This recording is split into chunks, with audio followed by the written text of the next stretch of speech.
Good evening.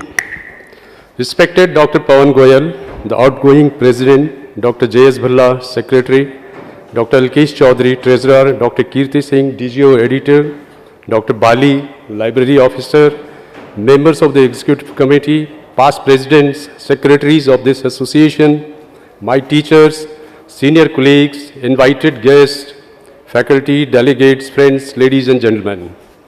I deem it my genuine pleasure to address this gathering of my learned and esteemed colleagues with great degree of serenity and sensitivity. Ladies and gentlemen, first of all, I must thank you for placing your trust and confidence in me by unanimously electing me as your Vice President in 2021, which led me to assume the prestigious presidency of this august association, that is Delhi Ophthalmological Society. It is my honor and privilege to accept this position. I know it is a significant commitment, but I am prepared to contribute along with the elected executive members to build upon the successes of the past and to fulfill the society's mission to support, promote, protect your interests and the wider community. I offer my humble salutation to all past presidents, secretaries, office bearers, and executive members for their great and incessant work over the past many years in the field of redefining the science, education, and enormously contributing towards the brightening the image of the DOS across the globe. I will make my humble efforts to raise the status and prestige of our society to the highest level with your help, guidance, and cooperation. As is characteristic of Indians, we have made a lot of progress and not only on the national but also on the international scene. We have now reached a stage where we can put forward our views and experiences with confidence and authenticity and can be sure that ophthalmic surgeons across the globe listen to us with conviction. We are proud that many of our fellow members and past presidents of DOS have taken the highest positions in the national and international ophthalmological arena. Dr. A.K. Grover is presently president of OPSSA, OTSI, and he is also counselor of APAO. Dr. J.S. Tital is currently president of ISCARIS and chief of RP Center. Dr. Lalit Verma has taken over presidential post of AIRS. Dr. Namrata Sharma is General Secretary of AIRS. Dr. Subhash Dadia is General Secretary of SAO POSA.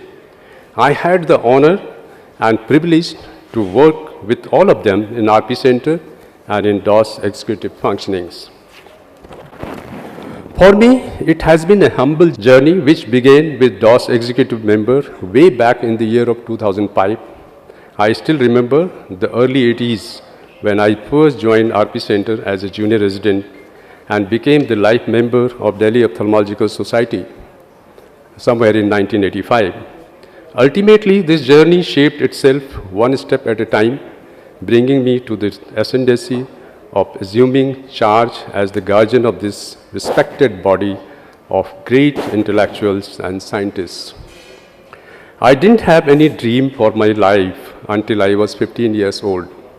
I started to think about my dream when I first wore a white lab coat holding a brightly colored jars of chemicals in chemistry research lab of my remotely placed school in the state of Uttarakhand. But when I joined medicine in 1975, came to know that being a researcher is much more than just working with chemicals in research lab. Your work shouldn't only affect your future, but it should also affect the lives of hundreds and thousands of people around the world. It was that dream that propelled me through the darkest time in my life, and it is that dream that continues to push me forward even today. From now on, my new journey is going to start, and I will try my best to reach the pinnacle of this journey. In all seriousness, I am really honored to follow the lineup of people who have provided guidance for our society in the past.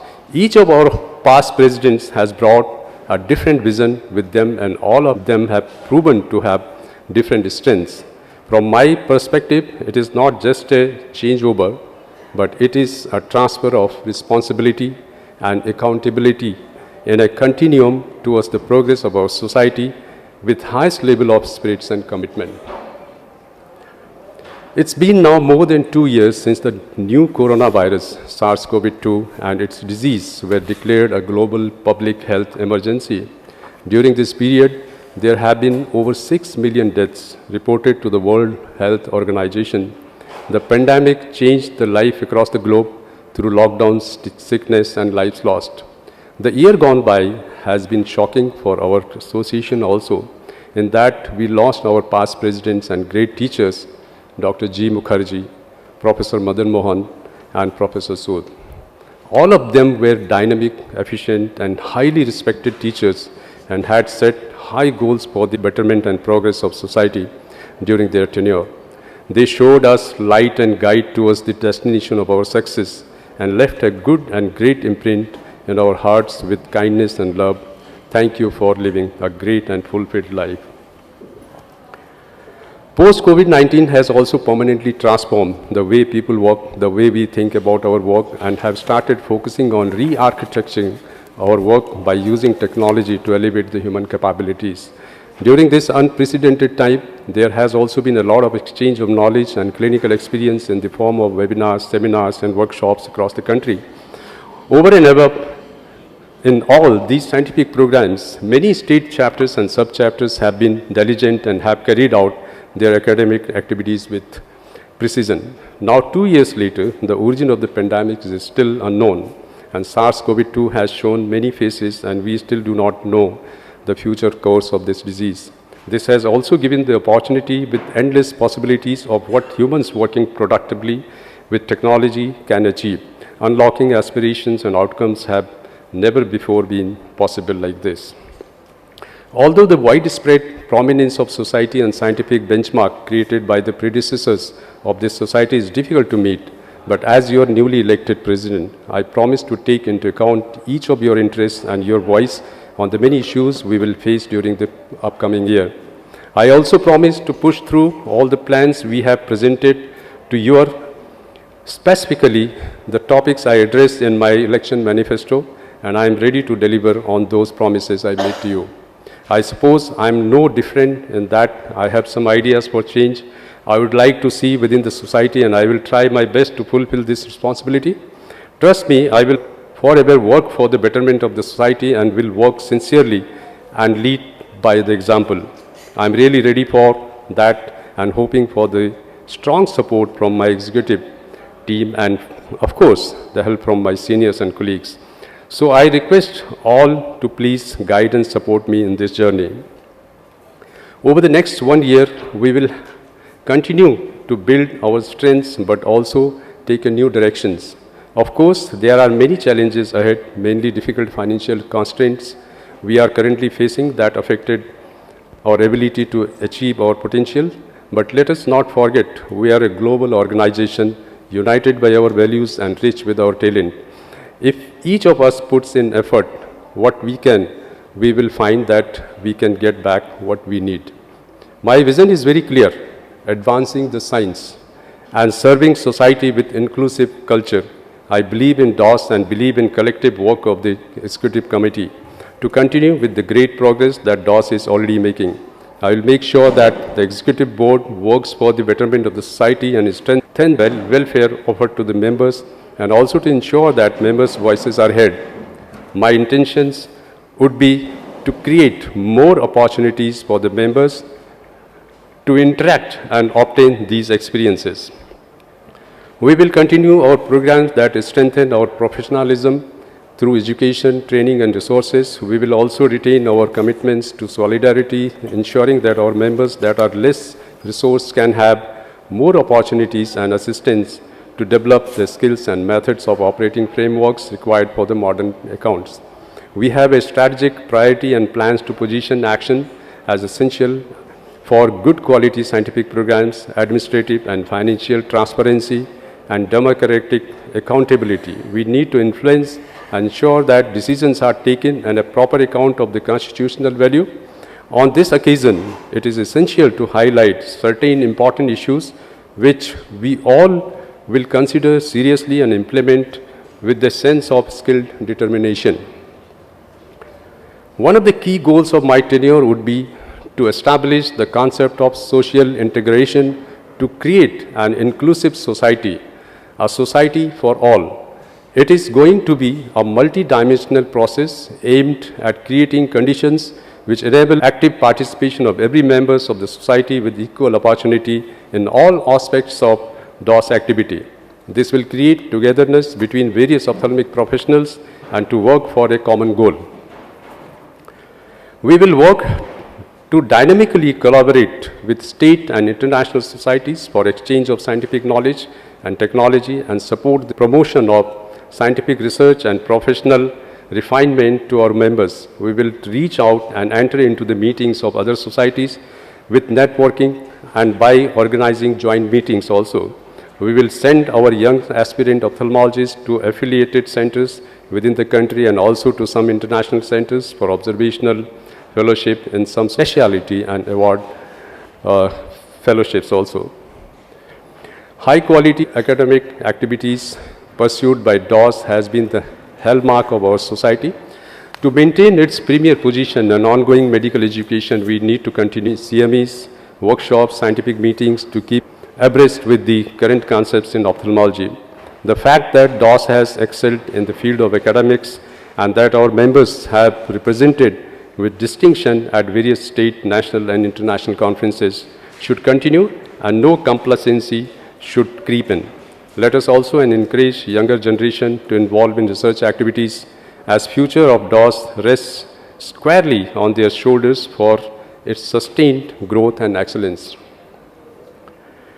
The representative character of the DOS must be such that it should be recognized as a representing the true and genuine voice of the entire globe. This can be achieved only by our committed and collective efforts towards increasing DOS membership strength. Dr. Bulla has just shown that last year we had almost 400 new members. So we still need to increase this effort. This reality brings to the fore that the representation of the members needs to be increased. Delhi Ophthalmic Society started with 20 to 30 members in 70s and today DOS stands tallest amongst all the state societies of ophthalmology in the country. We achieved this by virtue of very hard work of all past treasurers, secretaries, ably guided by the past presidents and active participation from all the members from time to time. The aggression, violence and assault on doctors, which has become a matter of routine, we all have seen in the last few years, is definitely a matter of great concern. It compels us to ponder and introspect and understand as to what has gone wrong. This also necessitates DOS to have a meaningful dialogue with all specialty associations in the country, including the IMA, so as to bring all of them onto a common plank of understanding in the interest of ensuring safety to all our members. I know for certain that the path is tough and difficult. I promise that DOS, along with our vibrant secretary, we will take these concerns and challenges seriously with the leadership of the IMA and other societies in an exemplary manner, which would definitely bring success. We plan to start members' welfare scheme in the next year, and for this purpose, it will constitute a fund called Members' Welfare Fund to promote the basic physical and material well-being of the members in need with the approval of the general body. Over time, enacting a social welfare system has been regarded as one of the society's key responsibilities. The consensus is that social welfare should be awarded to all members who cannot care for themselves for one or other reason at a particular time. The practicing ophthalmologists are the backbone of the ophthalmic healthcare facility in our country. They consistently play an increasingly large role, not just in providing eye care, but also in the administrative side of essential and effective healthcare system. The biggest challenges practicing ophthalmologists are facing today is cost and transparency, data and analytics, privacy and security, healthcare policy, accreditation, medico-legal issues, accessible points of the care. DOS can initiate suitable measures to turn these challenges into opportunities to all of them. Some of the important issues which greatly concern our practicing ophthalmologists will be our focus of executive committee. Some of these are registration of the eye care center as a daycare center, which we yesterday discussed, and Dr. Dadia has taken this issue quite far, and we still have to work on this. The second important is the insurance and TPA standardized uniform pricing system of devices from the trade and equipment to the surgeon, addressed to this to simplify the accreditation issues. So all these issues we'll be trying to address in our tenure. In Delhi, healthcare facilities are being provided by both government and the non-government organizations. Among the government organizations, Directorate General of Health Services of Government and City of Delhi is the major agency related to the healthcare delivery. Nursing home cell was established in DHS with a view to register the private nursing homes and hospitals as per Delhi Nursing Home Registration Act in 1953. And rules made thereunder are quite complex and stringent, which actually not mandatory for the eye centers. This issue was taken up by Professor Dadia during his presidencyship at the Health Ministry, which was in fact pending since more than 20 years. The issue was discussed with the Honorable Minister of Health, Government of the City of Delhi in year 2021. With the result, the guidelines for registration of nursing homes were relaxed and most of the points were taken into consideration. In order to frame the minimum standard in such nursing homes where for any medical surgical procedures, the night stay of the patients after admission is not required for the purpose of registration of such nursing homes under Delhi Nursing Homes Registration Act 1953, and rules made thereunder, the competent authority of the Delhi government has already constituted a committee. The committee has submitted its report and the file for the amendments in Nursing Home Registration Act is under submission. We will with wholehearted pursue this with the Health Ministry, and we are hopeful this will be a reality very soon. Young ophthalmologists are at a unique juncture of clinical practice, the scientific research, health policy, and healthcare delivery. There are growing challenges of effective leaders in the current healthcare climate. Additional skills must be developed and embedded in the next generation of the ophthalmologists to ensure a positive influence on organizational culture and performance that promotes and embraces evolution and innovation in the response to change. DOS will also continue to develop programs, benefits, and services to assist the members and form an eye research committee for proper interaction between the biochemists, biophysicians, and clinicians. A scientific and social platform will be provided to the young ophthalmologists to engage amongst peers and encourage research, promoting educational and training, and providing a forum for discussion among young scientists. This will create visibility for upcoming talented young scientists, acknowledgement of their scientific work. And Dr. Bali has worked a lot on this. It is high time that society forms a subcommittee to formulate a code of ethics for practicing ophthalmologists in Delhi NCR to ensure academic and administrative quality of higher education through combining self and external quality evaluation, promotion, and sustenance initiatives. Formation of an ethical review board will ensure that the research studies being undertaken in the organization do not violate the integrity of the participants and are geared towards the betterment of the society, also to ensure good scientific practice like originality of the research ideas, methodologically sound research designs, good scientific reporting practices, and anti-plagiarism practices. So all these points should be taken into care.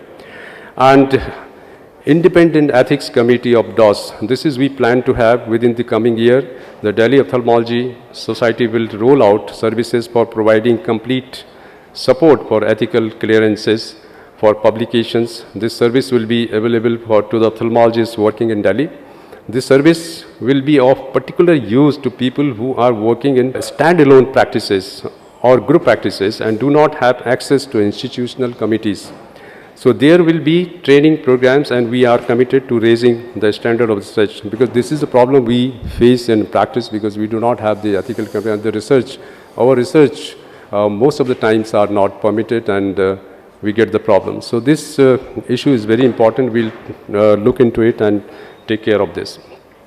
The unchecked melody of the unqualified people indulging in professional medical practice has caused and continues to cause endless harm to society. Keeping in mind the cardinal scientific reality that modern scientific medicines is not without ill effects, it cannot be bestowed that in the hands of unqualified and unregulated people.